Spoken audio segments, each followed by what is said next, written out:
আসসালামু আলাইকুম। Hello viewers, আশা করি সবাই ভালো আছেন। আজকে আমরা এমন গুরুত্বপূর্ণ একটি ক্লাস নিয়ে আপনাদের সামনে উপস্থিত হয়েছি। ক্লাসটি আপনার ট্রেডিং লাইফকে অনেকটাই চেঞ্জ করে দিবে ইনশাল্লাহ। আজকে ক্লাসটি আপনারা যদি পরিপূর্ণভাবে দেখেন তাহলে অনেক কিছু শিখতে পারবেন। বিশেষ করে আজকে আমরা শিখাবো ট্রেন্ড লাইন কিভাবে কাজ করে, সেটি অত্যন্ত সহজে এবং সহজ ভাষায় আমরা বুঝাবো। ট্রেডিং লাইন আমরা হাতে কলমে তৈরি করে আপনাদেরকে বুঝাবো। একেবারে শেষ পর্যন্ত আপনারা আশা করি ভিডিওটি দেখবেন। দেখার পর আপনি অবশ্যই নিজে জাজ করতে পারবেন যে ক্লাসটি কেমন হয়েছে। তো আমরা শুরুতে এখানে একটি ট্রেন্ড লাইন দেখতেছি, যেটা লাইভ ট্রেন্ড লাইন ছিল। এখানে মার্কেট নিচে থেকে মার্কেট আপ ট্রেন্ডে যাচ্ছে, অর্থাৎ ডাউন ট্রেন্ড থেকে মার্কেট আপ ট্রেন্ডের দিকে যাচ্ছে, আবার আপ ট্রেন্ড থেকে মার্কেট ডাউন ট্রেন্ডের দিকে যাচ্ছে। মার্কেটটি নিচ থেকে আমরা খেয়াল করতেছি, এখানে নিচ থেকে মার্কেট উপরের দিকে গেল, আবার উপর থেকে নিচে আসলো। এখানে কি ঘটলো এবং কেন বা কিভাবে মার্কেটটি এভাবে উঠানামা করলো সেই বিষয় সম্পর্কে আজকে আমরা একেবারে হাতে কলমে দেখব। তো শুরুতে মার্কেটটি কিভাবে ডাউন থেকে আপে গেল। প্রথমে মার্কেটটি এখানে ডাউনের সৃষ্টি হলো, একটু আপে গেল, যাওয়ার পর এখান থেকে মার্কেট নিচে নামলো, নিচে নেমে মার্কেটটি আবার উপরে আসলো। এখানে আমরা একটু আপনারা লক্ষ্য করবেন, সেটি হলো মার্কেটটি এখানে একটি হাই তৈরি করলো, আপ ট্রেন্ডে হাই তৈরি করলো, এখানে একটি লো তৈরি করলো। হাই তৈরি করার সাথে সাথে মার্কেট এখানে একটি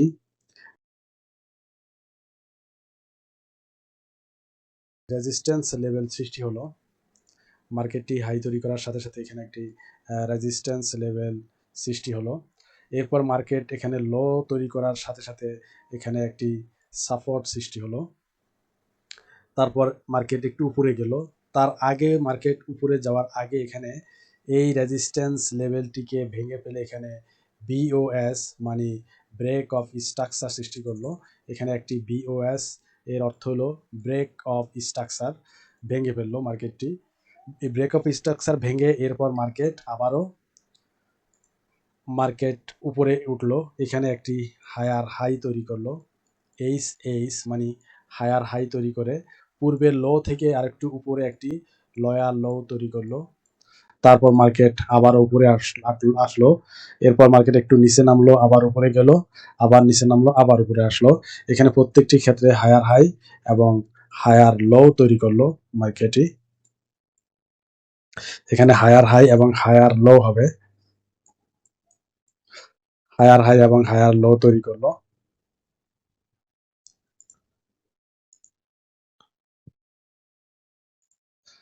আর প্রতিটি ক্ষেত্রে মার্কেট, আমরা আজকে যে আলোচনা সেটি হলো মার্কেট, এখানে প্রতিটি ক্ষেত্রেই কিন্তু market break of structure BOS break of structure ভেঙে উপরে উঠলো।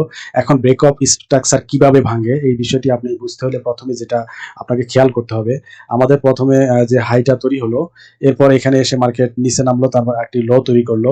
এই যে আমাদের এখানে একটি রেজিস্ট্যান্স লেভেল অর্থাৎ প্রতিরোধক রেখা তৈরি হলো। এই যে রেজিস্ট্যান্স লেভেলের উপরে মার্কেটটি যদি আমাদের গ্রিন ক্যান্ডল সৃষ্টি করে, মার্কেট এখানে যদি গ্রিন ক্যান্ডল সৃষ্টি করে অর্থাৎ রেজিস্ট্যান্স লেভেলের উপর পর্যন্ত চলে যায় অধিকাংশ বডি, তাহলে আমরা বুঝবো যে এখানে ব্রেক আউট হওয়ার সম্ভাবনায় বেশি। এরপর মার্কেট উপরে গেল, ব্রেক আউট হয়ে মার্কেট উপরে গেল, তারপর উপরে আরেকটি রেজিস্ট্যান্সের বাধা পেল, তারপর মার্কেট একটু নিচে নামলো, নিচে নেমে মার্কেট এখানে একটি আবার সাপোর্ট সৃষ্টি করলো, সাপোর্ট লেভেল সৃষ্টি করে এই সাপোর্ট থেকে মার্কেট আবার উপরে গেল, এখানে একটি ব্রেক অফ স্ট্রাকচার নতুন করে আবার সৃষ্টি করলো, এখানে একটি ব্রেক অফ স্ট্রাকচার সৃষ্টি করলো। তারপর মার্কেট আরো একটি এখানে রেজিস্ট্যান্স লেভেল তৈরি করলো, তারপর এখানে একটি সাপোর্ট লেভেল তৈরি করে মার্কেট এখানে এই স্ট্রাকচারটা ভেঙে উপরে চলে গেল। স্ট্রাকচারটা কিভাবে ভাঙবে, যেমন আমরা যদি এটাকে যেমন একটি রেজিস্ট্যান্স লেভেল, তার নিচ থেকে একটি ক্যান্ডেল তৈরি হয়ে ক্যান্ডেলটির অধিকাংশ বডি যদি উপরে সৃষ্টি হয়, এরকম উপরে সৃষ্টি হলে আমরা বুঝতে পারবো যে আমাদের ক্যান্ডেলে এখানে বায়ার খুব শক্তিশালী। আর ডাউন ট্রেন্ডে যদি রেড ক্যান্ডেল সৃষ্টি হয় তাহলে বুঝবো যে আমাদের সেলার শক্তিশালী। তো এই ক্যান্ডেলটি দ্বারা বোঝায় সেটি রেজিস্ট্যান্স লেভেলটি অতিক্রম করছে অধিকাংশ বডি, তার মানে এখানে এটি একটি শক্তিশালী ক্যান্ডেল। এই শক্তিশালী ক্যান্ডেল সৃষ্টি করে এরপর আরেকটি কনফার্মেশন ক্যান্ডেল দেখে আমরা বুঝতে পারবো যে আমাদের ব্রেক অফ স্ট্রাকচার হয়েছে। এখানে আরেকটি ব্রেক অফ স্ট্রাকচার সৃষ্টি করলো, তারপর মার্কেট নিচে সাপোর্ট নিয়ে আবার উপরে উঠে গেল, এরপর আরেকটি ব্রেক অফ স্ট্রাকচার এখানে সৃষ্টি করলো, তারপর মার্কেট উপরে গেল। তো এই পাকে আরেকটি বিষয় বলে রাখি, সেটি হলো মার্কেট যখন লম্বা একটি ডাউন ট্রেন্ড থেকে মার্কেট আপ ট্রেন্ডে যাবে, অর্থাৎ এখানে নিচ থেকে এই পর্যন্ত লম্বা একটি আপ ট্রেন্ড ছিল, এই লম্বা আপ ট্রেন্ডের পর মার্কেট কনসলিডেশন নিবে, অর্থাৎ মার্কেট সাইড ওয়াইজে নেওয়ার সম্ভাবনা বেশি। যেমন মার্কেট এখান থেকে নিচে নামবে, আবার মার্কেট এখান থেকে উপরে উঠতে পারে, আবার নিচে নামবে। এভাবে মার্কেট একটি লম্বা ট্রেন্ড লাইনের পর মার্কেট কনসলিডেশন বা সাইড ওয়াইজে যাবে। এটি আমাদের অবশ্যই খেয়াল রাখতে হবে যে মার্কেট লম্বা ট্রেন্ডের পর কিন্তু আবারও লম্বা ট্রেন্ড বা লম্বা ডাউন ট্রেন্ড কিন্তু সৃষ্টি করে না। সেক্ষেত্রে কনসলিডেশন বা এভাবে আমাদের মার্কেটটি অনেকটা সাইড ওয়াইজে যাবে। সাইড ওয়াইজে আপনি ছোট ছোট ট্রেড নিতে পারবেন 1 মিনিট 5 মিনিটের ট্রেডে। সেটা কিভাবে নেবেন সেটি আমরা পরে বুঝাবো, পরের সামনের ক্লাসগুলোতে আমরা নিয়ে আসবো। তো এখানে যেটা হলো সেটা হলো এই পর্যন্ত তো ব্রেক অফ স্ট্রাকচার তৈরি হলো, অর্থাৎ আমাদের এখানে স্ট্রাকচার ভেঙে ভেঙে মার্কেট উপরে উঠে গেল। এরপর আমাদের একটি রেজিস্ট্যান্স লেভেল সৃষ্টি হলো, এর উপরে মার্কেট আর উঠতে পারেনি। মাঝে মাঝে মার্কেট একটু উপরে উঠে, সেটা আমাদের ফ্র্যাগ ব্রেক আউট দেওয়ার জন্য। এই ফ্র্যাগ ব্রেক আউট এবং পেক ব্রেক ডাউন সম্পর্কে আমরা আমাদের পরবর্তী ক্লাসগুলোতে আলোচনা করব। এরপরে নিচে আমাদের সাপোর্ট লেভেল তৈরি করলো, লম্বা রেজিস্ট্যান্স লেভেল এবং লম্বা সাপোর্ট লেভেল তৈরি করে মার্কেট আবার এখান থেকে এই সাপোর্ট লেভেলটিকে ভাঙে। কিভাবে ভাঙলো আমরা একটু আগে বুঝলাম, যদি আমাদের এখানে বড় বড় ক্যান্ডেল তৈরি হয় এবং ক্যান্ডেলের বডি সাপোর্ট লেভেল অথবা রেজিস্ট্যান্স লেভেলের উপরে অধিকাংশ বডি চলে যায়, তখন বুঝতে হবে যে মার্কেটটি এখন সাপোর্ট অথবা রেজিস্ট্যান্স লেভেলকে ভাঙতে সক্ষম হবে। এরপর মার্কেট এখানে এসে অনেকটা নিচে নেমে গেল। তার আগের যে ডাউনের লয়ার হায়ার লো যেটা ছিল, এখানে মার্কেটটি তার হায়ার লোকে ভেঙে ফেলে মার্কেটটি নিচে নেমে আসলো। আর এই যে সাপোর্ট লেভেলটি ভাঙলো, এই ট্রেন্ডটি এখান থেকে উপরে উঠলো আপ ট্রেন্ডে, অর্থাৎ একটা বুলিশ ট্রেন্ড। এরপর মার্কেট কনসলিডেশন নিল, তারপর মার্কেট ডাউনে আসলো। এই যে মাঝখানে রেখাটি, এটিকে আমরা বলবো change of character. Change of character, market অর্থাৎ তার চরিত্র পরিবর্তন করছে। কিভাবে চরিত্র পরিবর্তন করলো? মার্কেটটি ডাউনে ছিল, আপ ট্রেন্ডে চলে গেল, এরপর কিছুক্ষণ ঘোরাফেরা করে সাইড ওয়াইজে গিয়ে মার্কেট আবার ডাউন ট্রেন্ডে চলে আসলো, অর্থাৎ সম্পূর্ণ বিপরীত। এদিকে পুরোটাও ছিল আপ ট্রেন্ড, এদিক পুরোটা ছিল আপ ট্রেন্ড, এরপর মার্কেট সাইড ওয়াইজে গিয়ে এখন ডাউন ট্রেন্ডে চলে আসলো। এটিকে আমরা বলবো change of character. Change of character বিষয়টি মনে রাখবেন। এখানে মার্কেটটি চেঞ্জ অফ ক্যারেক্টার, অর্থাৎ এখানে স্ট্রাকচারটা ভেঙে মার্কেটটি নিচে নেমে আসলো। তারপর কি হলো, মার্কেটটি হয়তো আরেকটু নিচে নেমে এখানে একটি লয়ার হাই তৈরি করলো, lower high LH, lower high তৈরি করে মার্কেটটি আবার নিচে নামলো। নিচে নেমে এখানে একটি লয়ার লো তৈরি করলো, এখানে একটি লয়ার হাই তৈরি করলো, আবার একটি লয়ার হাই, লয়ার লো, লয়ার হাই, লয়ার লো, এইভাবে মার্কেটটি নিচে নামতে থাকলো। তার মাঝে মার্কেটটি আরেকটি যে কাজটি করলো সেটি হলো পূর্বের ন্যায় এখানে ব্রেক অফ স্ট্রাকচার বিষয়টি ঘটলো। এখানে একটি ব্রেক অফ স্ট্রাকচার বিষয়টি, অর্থাৎ ব্রেক অফ স্ট্রাকচার, মার্কেট তার স্ট্রাকচারটি ভেঙে ফেললো। ডাউন ট্রেন্ডের যে স্ট্রাকচার সেটি ভেঙে মার্কেটটি নিচে নামলো, তারপর আবার মার্কেটটি তার ব্রেক অফ স্ট্রাকচার ভাঙলো, এরপরে নিচে ভাঙতে ভাঙতে মার্কেটটি নিচে চলে আসলো।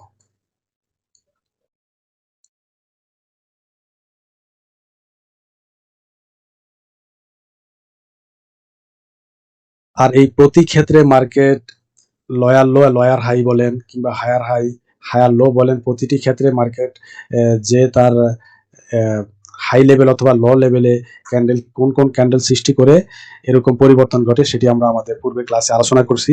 আপনারা ক্লাসগুলো দেখে নিলে আরো ক্লিয়ার হয়ে যাবেন। তো আজকে আশা করি ট্রেন্ড লাইনটি সম্পর্কে বিশদ ধারণা পেয়েছেন। ব্রেক অফ স্ট্রাকচার এবং চেঞ্জ অফ ক্যারেক্টার সম্পর্কে আপনাদের আর কোনো প্রশ্ন থাকার কথা না। তারপরেও যদি বুঝতে অসুবিধা হয় আমরা সামনের ক্লাসগুলোতে আরো ক্লিয়ার করব। তো এইভাবে আমাদের মার্কেট উঠানামা করে এবং সাইড ওয়াইজে যায়। চিত্রটি দেখলে আপনারা আরো ক্লিয়ার ভাবে বুঝতে পারবেন। এটি একটি লাইভ ট্রেন্ডের চার্ট। একটি লাইভ চার্টে আপনারা আরো ক্লিয়ার ভাবে আপনাদেরকে বুঝাবো। সেটি হলো মার্কেটটি এভাবে ডাউন ট্রেন্ডে ছিল, তারপর এখানে একটি হাই তৈরি করলো, একটি লো তৈরি করলো, এখানে এসে একটি হায়ার হাই এবং হায়ার লো তৈরি করলো, এখানে আরেকটি হায়ার হাই এবং হায়ার লো তৈরি করলো। এভাবে market higher high higher low তৈরি করে করে মার্কেটটি উপরে গেল। এরপর মার্কেট একটু নিচে আসলো, তারপরে কনসলিডেশন নিল। এভাবে পুরোটাই কনসলিডেশন এই পর্যন্ত। এখানে যেটা একটি বিষয় ঘটলো, এই বিষয়টি জানা আপনাদের জন্য খুবই গুরুত্বপূর্ণ। এখানে কি ঘটলো? এখানে ঘটলো পেক ব্রেকডাউনের বিষয়টি। এখানে পেক ব্রেকডাউন অর্থাৎ বড় বড় বায়ার যারা রয়েছেন তারা আমরা হয়তো এখানে অনেকে আমরা আপ ট্রেন্ডের জন্য এই পর্যন্ত এসে আমরা যখন মার্কেটটি এই পর্যন্ত আসলো তখন আমরা হয়তো অনেকে চিন্তা করলাম মার্কেটটি আরো অনেক উপরে যাবে। তো এখানে অনেকে এন্ট্রি নিয়েছেন, স্টপ লস হয়তো বা এই পর্যন্ত দিয়েছিলেন, এরপরে টেক প্রফিট আরো অনেক উপরে দিয়েছিলেন।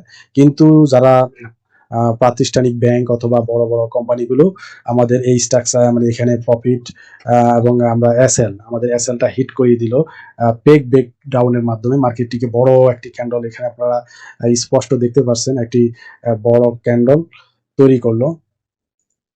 এই মারুবুজু ক্যান্ডেল তৈরি করে আমাদেরকে লস করিয়ে দিল। বা যারা যারা এখানে থাকবেন ট্রেড নিবেন, এখানে এন্ট্রি নিয়েছিলেন আপ ট্রেন্ডে, তাদেরকে লস করিয়ে মার্কেট কিন্তু আবার উপরে চলে গেল। এটিকে বলা হয় পেক ব্রেকডাউন। এই পেক ব্রেকডাউন থেকে কিভাবে বাঁচতে হবে এরকম ভিডিও আমরা সামনে নিয়ে আসবো। খুব সহজে আপনি পেক ব্রেকডাউন সম্পর্কে আপনি বুঝতে পারবেন, কখন এটি তৈরি হয়, কোন কোন সময় তৈরি হয়, কিভাবে তৈরি হয়। তো তারপর মার্কেট এ পর্যন্ত আসলো। আসার পর মার্কেট এবার ব্রেক অফ স্ট্রাকচার ভেঙে, চেঞ্জ অফ ক্যারেক্টার ভেঙে মার্কেটটি আবার এভাবে ডাউন ট্রেন্ডে লয়ার হাই এবং লয়ার লো তৈরি করে মার্কেটটি এভাবে নিচে নেমে গেল। আজকে এই ক্লাসটি এরকমই বোঝানোর জন্য আমি ড্র করছিলাম। আশা করি আপনারা ক্লিয়ার ভাবে বুঝছেন। এখানে ব্রেক অফ স্ট্রাকচার বাংলো বিওএস, ব্রেক অফ স্ট্রাকচার ভেঙে মার্কেট নিচে নামলো, এখানে আবার ব্রেক অফ স্ট্রাকচার ভেঙে ভেঙে মার্কেট উপরে উঠে গেল, এখানে সাইডওয়াইজ নিল। তো আমরা আরেকটি চার্টে আরো সুন্দর করে আরেকটি বিষয় বুঝবো, নতুন আরেকটি বিষয়, সেটি হলো আমাদের এখানে আমরা যে লাইনটি দেখছি এটা আমাদের লাইভ চার্ট, একটি ট্রেন্ড লাইন। এখানে আপ এবং ডাউন দুইটাই রয়েছে। সেটি হলো উপর থেকে মার্কেটটি নিচে নামলো, এখানে উপর থেকে মার্কেটটি নিচে নামলো, নিচে নেমে কিছুক্ষণ কনসলিডেশন ছিল, এরপর আবার মার্কেট উপরের দিকে, নিচ থেকে উপরের দিকে চলে গেল। এখানেও তদ্রূপ মার্কেট উপর থেকে এভাবে লয়ার হাই এবং লয়ার লো তৈরি করলো, লয়ার হাই লয়ার লো তৈরি করে মার্কেট এভাবে নিচে নামলো, এভাবে নিচে নামলো, তারপরে মার্কেট একটু উপরে উঠলো, আবার এভাবে মার্কেট হায়ার হাই এবং হায়ার লো তৈরি করে মার্কেট এভাবে উপরে উঠে গেল। তো এখানে একটা ইন্টারেস্টিং বিষয় আপনাদেরকে জানাবো, সেটি হলো আমাদের ট্রেন্ড লাইনের পাশাপাশি আবার ট্রেন্ড চার্ট, ক্যান্ডেলস্টিক চার্ট সম্পর্কে আমাদেরকে জানতে হবে। এখানে একটি চার্ট অলরেডি তৈরি হয়েছে, যে নিশ্চিত চার্টটি যদি আপনারা কোথাও দেখেন তাহলে বুঝবেন যে মার্কেট এখন আপে যাবে। চার্টটি হলো এখানে আপ ট্রেন্ড থেকে ডাউন ট্রেন্ডে এইভাবে আসবে, তারপর এখানে মাঝখানে ডব্লিউ এর মতো সৃষ্টি হবে, ডব্লিউ এর মতো একটি শেপ সৃষ্টি করবে। এইভাবে যদি ডব্লিউ এর মতো শেপ সৃষ্টি হয় তাহলে বুঝবেন যে মার্কেট উপরে যাওয়ার সম্ভাবনা খুব বেশি। আর এই বিষয়টি বোঝানোর জন্য এই চার্টটি নিয়ে আসলাম। এরকম এই চার্টটি দেখে রাখুন, যদি এরকম ডব্লিউ এর মতো কোনো চার্ট সৃষ্টি হয়, বিশেষ করে ডাউন ট্রেন্ডে সৃষ্টি হয়, তাহলে অবশ্যই আপনি ধরে রাখবেন যে আপনি মার্কেটটি আপ ট্রেন্ডে পাচ্ছেন। আর এখানে আপনি ডব্লিউ এর এই মাথাটা একটু সৃষ্টি হওয়ার পর থেকে এন্ট্রি নিয়ে নেবেন, নিলে আপনি অনেক দূর পর্যন্ত লাভ করতে পারবেন। তো আজকের ভিডিওটি কেমন লাগছে অবশ্যই জানাবেন। আরো সুন্দর সুন্দর এবং বিস্তারিত বিষয় নিয়ে আমরা আলোচনা করব এবং খুব সহজ ভাষায় আমরা বুঝিয়ে দিব। তারপরে যে আরেকটি গুরুত্বপূর্ণ বিষয় রয়েছে সেগুলো হলো support, resistance, breakout, breakdown, demand zone, supply zone, fair value gap. এই বিষয়গুলো আমরা আরো সহজে বুঝাবো এবং এগুলো যদি আপনি সহজে বুঝতে পারেন এবং আপনি প্রয়োগ করতে পারবেন, আপনি আপনার ট্রেডিং লাইফে লস হওয়ার সম্ভাবনা খুবই কম। আপনি অবশ্যই সফল হবেন। ভিডিওটি মনোযোগ সহকারে আবারও দেখবেন। সবার প্রতি শুভকামনা রইল। আসসালামু আলাইকুম।